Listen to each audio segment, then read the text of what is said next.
condominium owners in Florida and specifically Miami are panicking. But what are the key things that are causing this and what are the numbers telling us? So let's dive in. We're going to be comparing December 2023 versus December 2022. And when we look at closed sales, we're actually down 17.2%.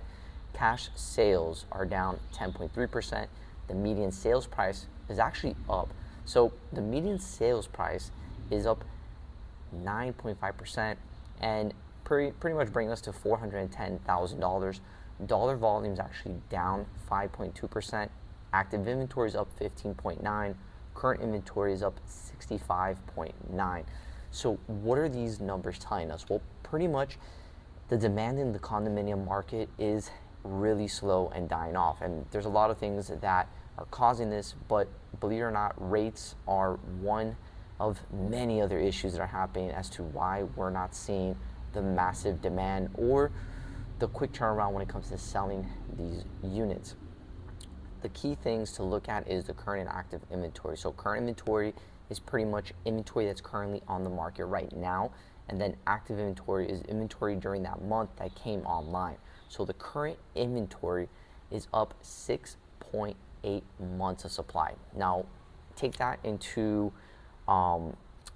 consideration of what that means. Pretty much a balanced market is anywhere of a 5.5 to 6%. We've already went beyond that. So it's leaning more towards to a buyer's market instead of a seller's market. Completely different than what we're seeing in the single family home market.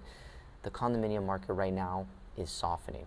Active inventory is coming online, which is further compounding and creating more and more and more supply in the market. So these are things we have to be looking at. Now, the median sales price went up, and that's telling me that people who are in the market to purchase are not really negotiating or understanding where they're at in the bargaining position. Condominium owners, understand this, need to sell those units. If they're on the market right now, especially with the data I just told you, you have the opportunity to sell, either get a seller's credit, either negotiate the price down. You can easily get thousands of dollars, $10,000 to $20,000 off the sales price if you just negotiate, or even more depending on the price range that you're looking at. So there's room for you to negotiate there if you're looking to buy. Now, why are these things happening right now? And pretty much we're going to break it down to three things. Number one is insurance. Insurance premiums across the state of Florida have gone up considerably, and that cost is flowing over to homeowners who live within these condominiums because they got to pay it. Second is special assessments and HOA increases. And the reason why that's going up is, yes, insurance, but specifically what happened in Surfside. And if you don't know what that is, you can Google it. Pretty much the building or the condominium tower over there collapsed, and that's due to lack of transparency, lack of action, and really it should have never happened. The association should have been on top of that. But because that collapsed, the Florida legislature came together and said, hey, we need to pass laws to ensure that these associations are doing their job and not letting buildings get to the point where foundationally they're about to collapse. So now with the new law that just got passed recently, associations can no longer defer this type of maintenance. So when it comes to roof, when it comes to plumbing, when it comes to foundation, these are things that need to happen immediately. They cannot kick it down the road and wait for it to get resolved. And then as well as reserves. And if you don't know what that is, pretty much when the association is collecting dues from every single person in those units, a portion that has to be basically in the reserves in the savings account, because if there's any random expenses that were to come up, well, they would have to do a special assessment increase and you would have to pay for that. Which leads me into the third and most important one is real estate, specifically condominiums, are very difficult here in Florida to purchase because of the financing issues or financing barriers that are really there. So unlike single family homes and townhomes where you can put a lower down payment, in the condominium market, banks are looking at a lot more different things. They're making sure that the condominium has the right balance sheet and the right finances in place in order to ensure that special assessments are not happening as frequently as possible. So they're going to be looking at reserves, making sure that there's enough money in those accounts to cover any random expense that can come up. Because if they finance you the property and 3 months later they do an assessment that bumps you up $500 and you cannot make that payment, well, guess what? You're probably gonna have to go into foreclosure, and banks really don't want that to happen, and they don't want you to lose your property. They want you to keep making that steady payment.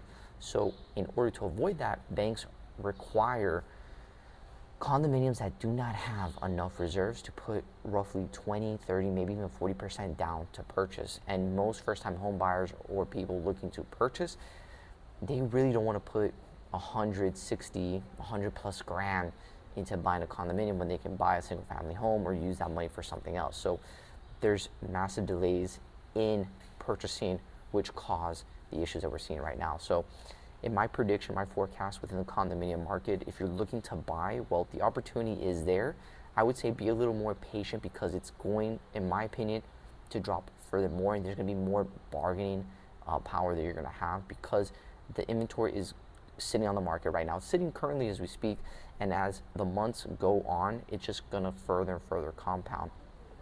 And one more thing I want to touch on, the biggest ones that are suffering from this are people living within older condominiums, because those people have lived in there for so long. Most of them are either retired or about to retire, and they live on fixed income. And when you live on fixed income, well, you're pretty much in a tight spot because if things increase too much, you're going to have to sell. So just want to share that little tidbit with you. And if you're looking to buy, highly recommend you go with a realtor that knows what they're doing to help you and guide you through the process. And also for you, do your own research and due diligence because the opportunities will be there. Just be patient.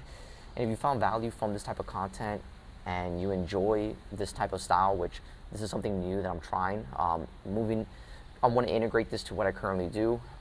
With my other accounts, I do a lot of short form content, but if you really like this longer form deep dive, let me know in the comments. I'd really appreciate it. It's just going to make it a better experience for you guys, and I really want to get a product that I fine tune it to the point where you guys really enjoy it and just brings the most amount of value to you. I don't want to make videos that just drag on. So I feel like I'm dragging on right now. So have a good one, subscribe, and let me know what you think.